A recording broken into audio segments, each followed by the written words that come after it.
மாணவ மாணவிகளே, காப்போத்தா சாதாரணதர மாணவர்களுக்கான வரலாறு வகுப்பு, அதாவது 2026ஆம் ஆண்டு டிசம்பர் மாதம் பரீட்சை எழுதுகிற மாணவர்களுக்கான வகுப்பு தான் இதில் சொல்லப்படுகிறது. இதில் தரம் 11 அலகு 1 இருந்து குறுவினாக்கள் சிறு குறிப்புகள் என்ற ரீதியில் இந்த வகுப்பு அமையும். அந்த வகையில் இன்றைக்கு நான் அலகு 1 கைத்தொழில் புரட்சியில் குறுவினாக்கள் விடையுடன் போடுகிறேன்.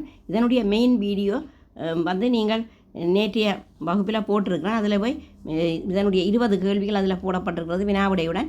அதில் பார்த்து கற்றுக்கொள்ளுங்கள். இன்றைக்கு நான் இதில் ஒரு 7 வினாக்களை இந்த வகுப்பில் செய்கிறேன். முதலாவது வினா, கைத்தொழில் புரட்சி என்றால் என்ன? மனிதன் தன் கைகளால் வேலை செய்யும் நிலையை தவிர்த்து இயந்திரங்களின் உதவியுடன் பொருட்களை உற்பத்தி செய்வதில் பாரிய மாற்றத்தை ஏற்படுத்திய நிகழ்வு எது? கைத்தொழில் புரட்சி. இரண்டாவது வினா, கைத்தொழில் புரட்சி ஆரம்பமாகிய காலப்பகுதி. கிறிஸ்துவுக்கு பின் 18ஆம் நூற்றாண்டின் பிற்பகுதி. 3. கைத்தொழில் புரட்சி முதன் உருவாகிய நாடு. இங்கிலாந்து அல்லது நாங்கள் பிரித்தானியான்னு சொல்லலாம்.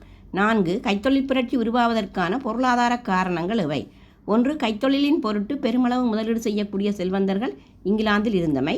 2. பிரித்தானியாவின் உள்நாட்டு வெளிநாட்டு வர்த்தகம் விருத்தி அடைந்தமை. 3. இங்கிலாந்தின் விவசாயத் துறையில் ஏற்பட்ட மாற்றங்கள். 4. கைத்தொழில் புரட்சிக்கு தேவையான வளங்கள் இங்கிலாந்தில் இருந்தமை. 5. ஆசியா, ஆப்பிரிக்கா, லத்தீன் அமெரிக்கா ஆகிய கண்டங்களில் குடியேற்றங்களை அமைத்திருந்ததால் அந்த பிரதேசங்களில் வர்த்தகத்திற்கான புதிய சந்தைகள் கிடைத்தமை. அடுத்த வினா, கைத்தொழில் புரட்சி உருவாவதற்கான சமூக காரணங்கள்.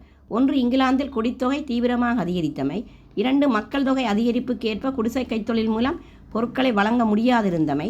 3. குடியேற்ற நாடுகளில் இருந்து கைத்தொழிலுக்கு தேவையான மூலப்பொருளை பெற்றுக்கொள்ளக்கூடியதாக இருந்தமை.